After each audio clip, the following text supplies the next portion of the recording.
بسم اللہ الرحمن الرحیم۔ شروع کرتا ہوں میں اللہ کے نام سے جو بے حد مہربان اور نہایت رحم کرنے والا ہے۔ آج کا ہمارا جو موضوع ہے وہ ہے دل کا گھبرانا۔ اب یہ ناظرین ایک بڑی کامن سمٹم ہے یا شکایت ہے یا یہ ایک سمٹمس ہے، جو بھی آپ سمجھیں، لیکن ہے بہت کامن۔ ہر خاص کر کے جوانوں میں تو یہ چیز اور بھی زیادہ ہے کہ جی دل گھبراتا ہے، آنے والے وقت ایک دھڑکا سا رہتا ہے، خوف سا رہتا ہے، کیا ہوگا، کچھ ہو نہیں جائے۔ یہ اصل میں دل کی گھبراہٹ سے زیادہ یہ دماغ کی گھبراہٹ ہوتی ہے، اور دماغ ان ریسٹ ہو رہا ہوتا ہے اس وقت۔ اب یہ اسی کی ایک قسم ہے جس کو ہم کہتے ہیں پینک ڈس آرڈر۔ اب اس میں کیا ہوتا ہے کہ بعض دفعہ آدمی کا اچانک دل گھبرانے لگتا ہے، اور وہ بالکل یہ سمجھتا ہے کہیں دل کی وہ نہ ہو، دل کا کوئی مرض نہ ہو۔ اس کو ویسے ہی پسینہ آنے لگتے ہیں، گھبراہٹ ہو رہی ہوتی ہے، دل کی دھڑکن بڑھ چکی ہوتی ہے، اور وہ جاتا ہے اب وہ کہتا ہے کہ جی میں کارڈیولوجسٹ کے پاس جاتا ہوں۔ وہ کہتا ہے آپ کا ای سی جی صحیح ہے، اسی اس میں دیکھیں میرا انہوں نے ای ٹی ٹی بھی کیا جب میں دوبارہ گیا، یہاں تک کہ اس کی انجیوگرافی تک ہو جاتی ہے۔ اب یہ سمجھیں کہ جب وہ سارا ورک اپ ہو جاتا ہے تو وہ پھر آتا ہے ہمارے پاس اور کہتا ہے کہ ڈاکٹر صاحب مسئلہ اپنی جگہ پہ ہے۔ وہ کہتے ہیں کہ کچھ بھی نہیں ہے۔ ٹھیک ہے، وہ کہتا ہے کچھ بھی نہیں ہے، وہ اپنی جگہ پر ہے، لیکن اگر کچھ بھی نہیں ہے اور پھر آپ دوائیاں بھی لکھ کے دے رہا ہو تو ایک بات غلط ہے نا۔ کچھ بھی نہیں ہے تو پھر دوائی کیوں لکھ کر کے آپ دے رہے ہو؟ اس میں یہ ہے کہ اب اگر وہ یہ کہتا ہے کہ جی مجھے کچھ ہو رہا ہے، اور وہ اسی علامت کے دوران میں وہ ڈاکٹر کے پاس جاتا ہے، عام ڈاکٹر کے پاس، ایک فیملی فزیشین کے پاس، وہ کہتا ہے جی آپ کا بلڈ پریشر تھوڑا بڑھا ہوا ہے۔ اب وہ تھوڑا سا بلڈ پریشر بڑھا ہوا ہے، وہ پتہ چلتا ہے کہ بلڈ پریشر کی دوائی دے رہا ہے۔ اچھا، جو عام حالات میں وہ بلڈ پریشر جو ہے تو اپنے نارمل، نہ صرف نارمل بلکہ کم ہو رہا ہوتا ہے۔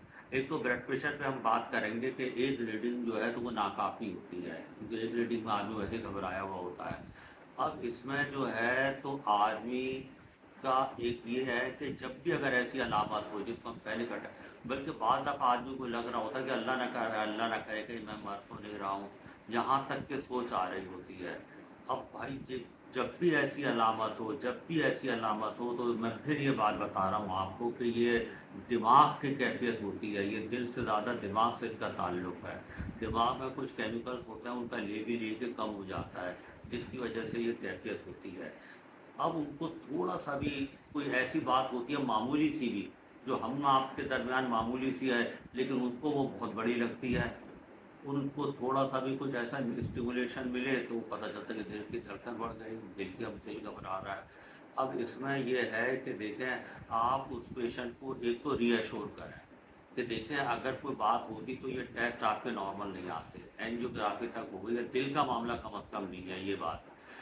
وہی پیشنٹ جب جاتا ہے جی آئی ٹی والے کے پاس، یعنی کہ معدے کے درد کے جی آپ دیکھیں، کبھی کبھاری ایسا ہو رہا تھا کہ معدے میں درد ہوتا ہے، دنیا بھر کے ٹیسٹ کرا لیے، یہاں تک کہ اپنا وہ اینڈوسکوپی بھی کرا لی، وہ بھی نارمل ہو گیا۔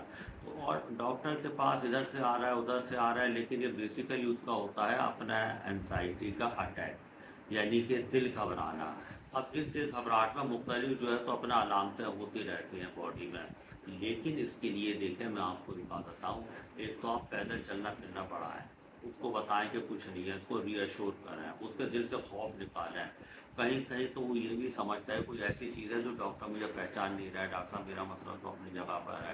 پھر دوسری بات یہ کہ اس میں ہم کوشش کرتے ہیں کہ اگر مریض اس بتائے میں آ جاتا ہے، یعنی ہمارے سمجھانے میں آ جاتا ہے، تو اس کا مقصد یہ ہوتا ہے کہ یہ اس کے اختیار میں ہے، اور پھر یہ بیماری کے زمرے میں نہیں آئے گی۔ لیکن اگر مریض کہتا ہے کہ ڈاکٹر صاحب کوشش تو میں کرتا ہوں لیکن میرے قابو میں نہیں آتی ہے، اور گھر والے کہتے ہیں کہ بھئی یہ کیوں ایسا ہوتا ہے، نمازیں پڑھا کرو اور دعائیں کیا کرو، تو بھائی دیکھیں وہ تو سب چیزیں اپنی جگہ پر ہیں، لیکن جب آپ بیج ڈالو گے تو فصل ہوگی نا۔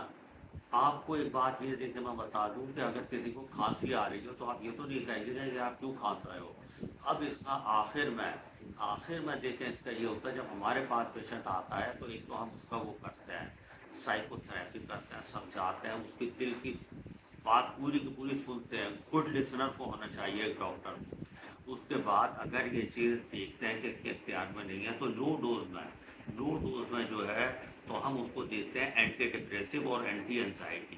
یہ دو کا کمبینیشن آج کل پوری دنیا میں چل رہا بہت ہی کامیاب ہے یہ. اور اس کا دیکھیں علاج ہوتا ہے 6 مہینے سے لے کے 9 مہینے تک. اس دوران میں پیشنٹ کافی صحیح ہو چکا ہوتا ہے. جو مہینوں سے کہیں ادھر ادھر پھر رہا ہوتا ہے تو پتہ چلا ہے کہ پیشنٹ صحیح ہو گیا. لیکن ہم اس سے کہتے ہیں کہ دیکھیں 4 قدمی آپ کو نہیں کرنی ہے, گہری گہری سانسیں لینی ہے, دن میں 4-5 مرتبہ ہے. جی اچھا, السلام علیکم.